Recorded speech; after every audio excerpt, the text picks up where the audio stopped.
पिछले भाग में आपने देखा कि कृतिका को पता चल चुका था कि उसकी माँ की मौत हो चुकी है और इसका कारण सोनाली है। यह बताने का साहस अनिरुद्ध नहीं कर पाया। उसे डर था कि वह जेल के उस माहौल में इसे बर्दाश्त नहीं कर पाएगी। उसकी रिहाई के दिन अनिरुद्ध को अपने काम के सिलसिले में कहीं बाहर जाना पड़ा, इसलिए वह उसे रिसीव करने नहीं आ पाया। लेकिन वापस आते ही सबसे पहले वह उससे मिला। मेरी माँ की मौत का जिम्मेदार वह खुद को मान रहा था। उसे लगता था कि उसे उस वक्त वहाँ होना चाहिए था जब सोनाली उसकी माँ के साथ बदतमीजी कर रही थी। थैंकफुली अब वो इन चीज़ों को बदल सकती थी ताकि इस लाइफ में उसे किसी बात का पछतावा न हो। राठौर भवन पहुंच कृतिका राठौर भवन के अंदर जाने वाले मुख्य दरवाजे को गुस्से से घूरने लगी। उस जन्म में जब उसे पता चला था कि सोनाली के गुस्सा दिलाने की वजह से उसकी माँ की मौत हुई थी, तब वो वहाँ सोनाली से यह सवाल पूछने आई थी कि उसने ऐसा क्यों किया। कृतिका सोनाली की तरफ पलटी और उसे एक जोर का तमाचा मारा।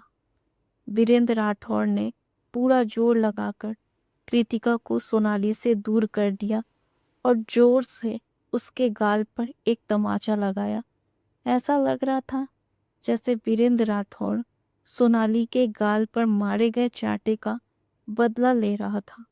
कृतिका गुस्से से बोली, वीरेंद्र राठौर, मैं तो पहले से ही जानती थी कि तुम्हारी नज़रों में मेरी और मेरी माँ की कोई कीमत नहीं है। तुम तो सिर्फ सोनाली और उसकी माँ से प्यार करते हो। तुम भूल गए तुम्हारे मुश्किल वक्त में मेरी माँ तुम्हारे साथ हमेशा खड़ी रही। जब मैं छोटी थी तो तुम्हारे कर्जदार हम दोनों को आकर कितना परेशान करते थे। जब हमारे परिवार की हालत सुधरी और तुम अमीर हो गए तो तुमने मेरी माँ को छोड़ दिया। मेरी माँ ने कितने साल तुम्हारे साथ गरीबी में काटे, लेकिन जब उनकी जिंदगी में अच्छे दिन आने लगे तो उन्हें तलाक देकर तुमने इस सुमिता से शादी कर ली। तुम्हारे साथ उस गरीबी और बदहाली की जिंदगी में घुट घुट कर मेरी माँ को दिल की बीमारी तक हो गई, लेकिन उन्होंने कभी उफ तक नहीं किया। जाहिर था तुमने मेरी माँ को तलाक इसलिए दिया क्योंकि तुम उनसे प्यार नहीं करते थे। लेकिन मैं जान चुकी हूँ कि तुम्हारा और इस स्वामिता का रिश्ता तो काफ़ी पहले से था। पता नहीं कितने सालों से तुम मेरी माँ को इस औरत के साथ मिलकर धोखा देते आ रहे हो। और स्वामिता, तुमने तो इतनी भी शर्म नहीं की कि मेरी माँ तुम्हारी सगी बहन थी। अपनी सगी बहन को धोखा देकर तुमने उसी के पति को उनसे छीन लिया। जब हम गरीब थे तब तुम कहाँ छुपी हुई थी, और हमारे पास पैसा आते ही तुम हमारी जिंदगी और घर पर हक जताने आ गई। मेरी माँ ने तुम्हें तकलीफ में जानकर हमेशा तुम्हारी मदद की, लेकिन तुमने उन्हीं के पति के साथ मिलकर उन्हें धोखा दे दिया।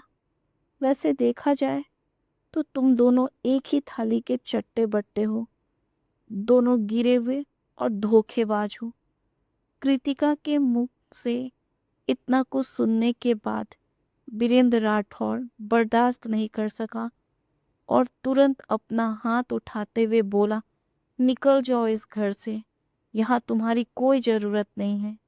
लेकिन वीरेंद्र राठौर ने उसे धक्का देके घर से बाहर निकाल दिया था। वह पल कृतिका कभी नहीं भूल सकती थी। एक लंबी सांस लेते हुए वह अंदर चली गई। कृतिका मिस, घर की मेड गायत्री ने उसे देखते ही पुकारा। कम से कम गायत्री के मन में उसके लिए थोड़ा सम्मान था, लेकिन सोनाली से ज़्यादा नहीं। कृतिका ने कोई रिस्पॉन्स नहीं दिया और लिविंग रूम की तरफ देखने लगी। गायत्री ने धीमी आवाज में खुद से कहा, कृतिका आज कुछ अलग लग रही है। वह कभी कृतिका से फ्रेंडली नहीं रही, लेकिन फिर भी गायत्री को उसकी थोड़ी रिस्पेक्ट तो करनी चाहिए। लेकिन यह याद आते ही कि वीरेंद्र राठौर ने उसे क्यों बुलाया है, उसने अपने होठ सिकुड़ लिए। किसे नहीं पता था कि उस घर में कृतिका की औकात क्या है। उसकी औकात गायत्री से भी कम थी। तो आज ऐसा क्या हुआ कि वह इतना कर रही है। एनीवे, कृतिका को परवाह नहीं थी कि गायत्री उसके बारे में क्या सोच रही है। लिविंग रूम में आते ही उसे वीरेंद्र राठौर का उदास चेहरा दिखाई दिया।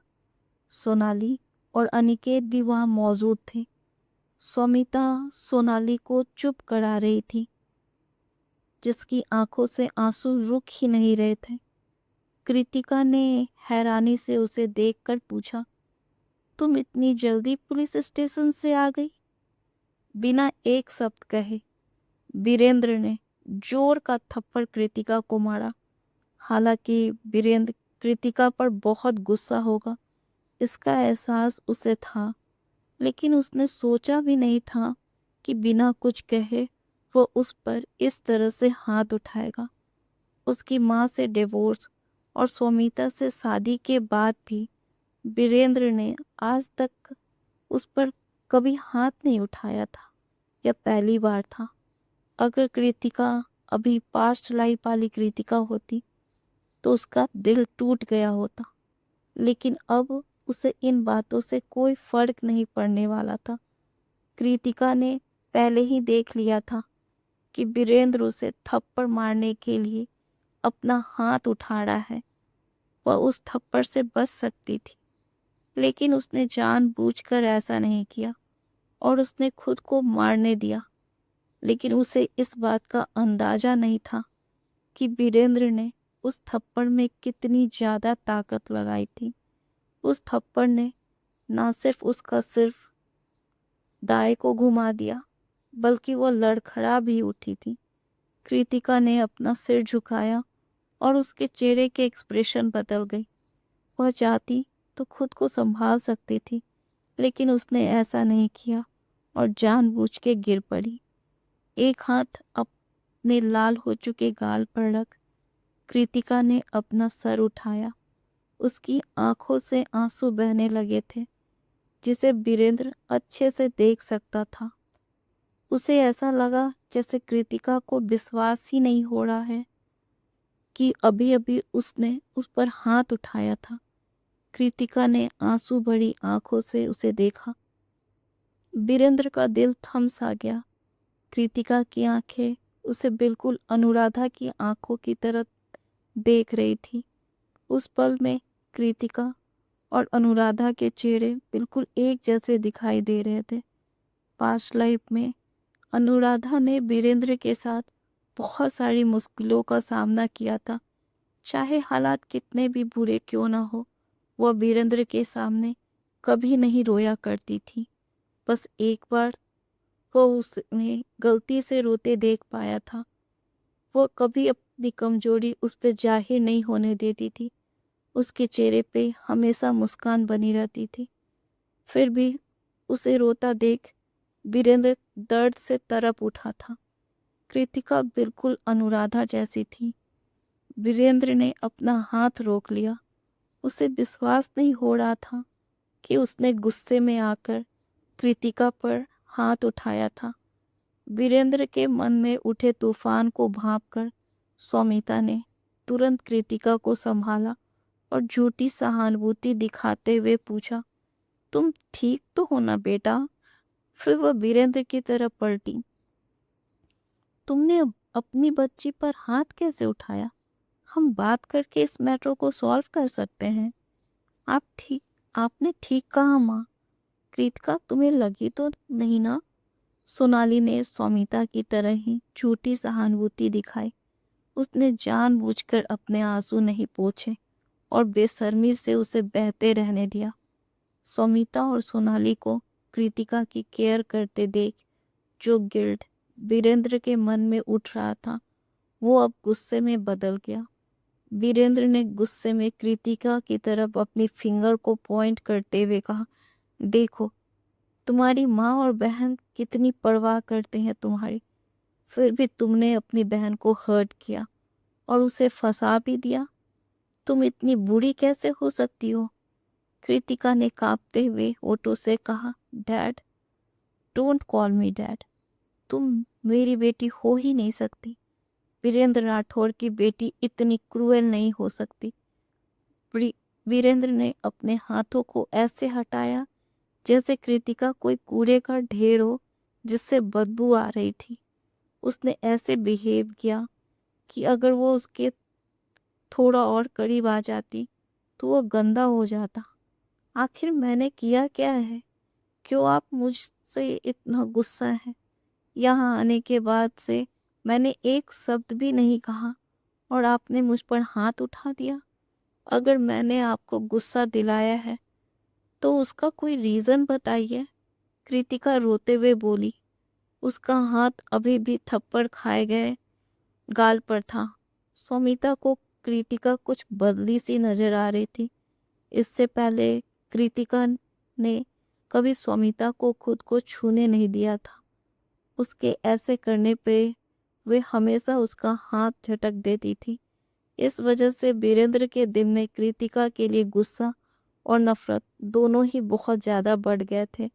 साथ ही कृतिका वीरेंद्र से सौमिता को लेकर बहस करने से भी पीछे नहीं हटती थी। इसी कारण दोनों एक दूसरे से काफ़ी दूर होते चले गए।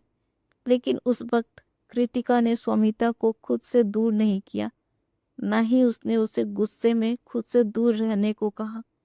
कृतिका ने वीरेंद्र के उसे डांटने और मारने के बाद भी आज उससे ऊंची आवाज में बात नहीं की।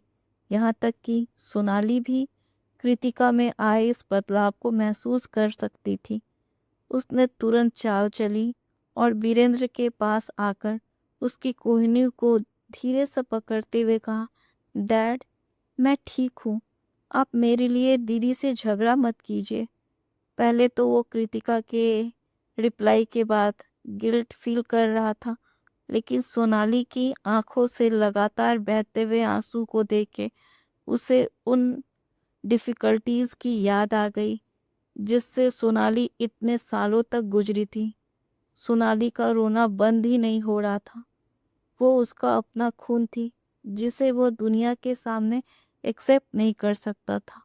और कृतिका, दुनिया के लिए वो राठौर परिवार की असली वारिस थी और सोनाली बस एक स्टेप डॉटर।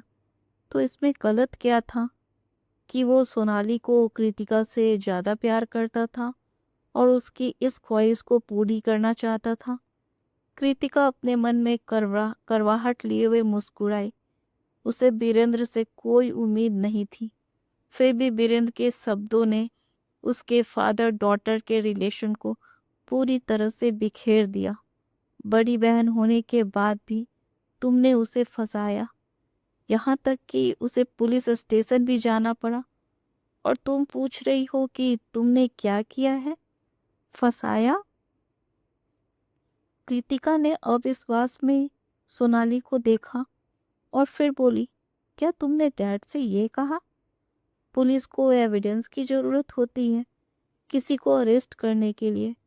मैं उसे फंसाने के लिए क्या कर सकती थी? पुलिस वालों के लिए फेक एविडेंस तैयार कर दी। क्या सोनाली ने आपको बताया कि मुझे अरेस्ट करवाने के लिए वह पुलिस को मेरे कमरे पर लेकर आई थी?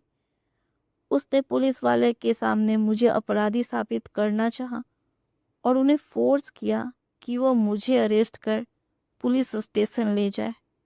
वो तो पुलिस सिर्फ स्ट्रॉन्ग एविडेंस के आधार पर ही किसी को अरेस्ट करती है, और मेरे पास एक मोबाइल और कुछ स्ट्रॉन्ग एविडेंस थे कि मैं उस डायरेक्टर के कमरे में गई ही नहीं थी। उसने फिर कहा, दूसरी तरफ अगर सोनाली इनोसेंट थी तो उसे कैसे पता था कि वो डायरेक्टर कमरे में गिरा पड़ा है? उसने क्यों मुझे अपराधी साबित करने की कोशिश की?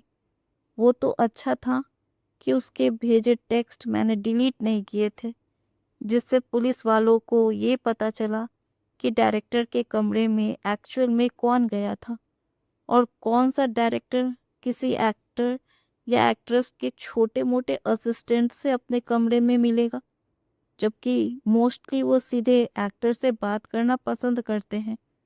उसे पुलिस स्टेशन ले जाने का फैसला उन पुलिस वालों का था। इसमें मेरी क्या गलती थी? डैड, मैं जानती हूँ कि आप सोनाली से बहुत प्यार करते हैं।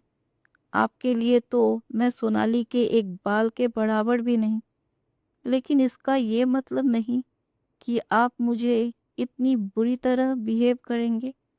कृतिका के आंखों से बहते आंसू उसके कपड़ों तक को भिगोते जा रहे थे। सोनाली के लिए आप मुझ पर झूठा इल्जाम कैसे लगा सकते हैं? मैं भी आपकी बेटी हूँ, मेरे अंदर भी आप ही का खून है। कृतिका में आए इस बदलाव को क्या बीरेंद्र राठौर समझ पाएगा? और इसके आगे की कहानी को सुनने के लिए इसका नेक्स्ट भाग देखें। धन्यवाद।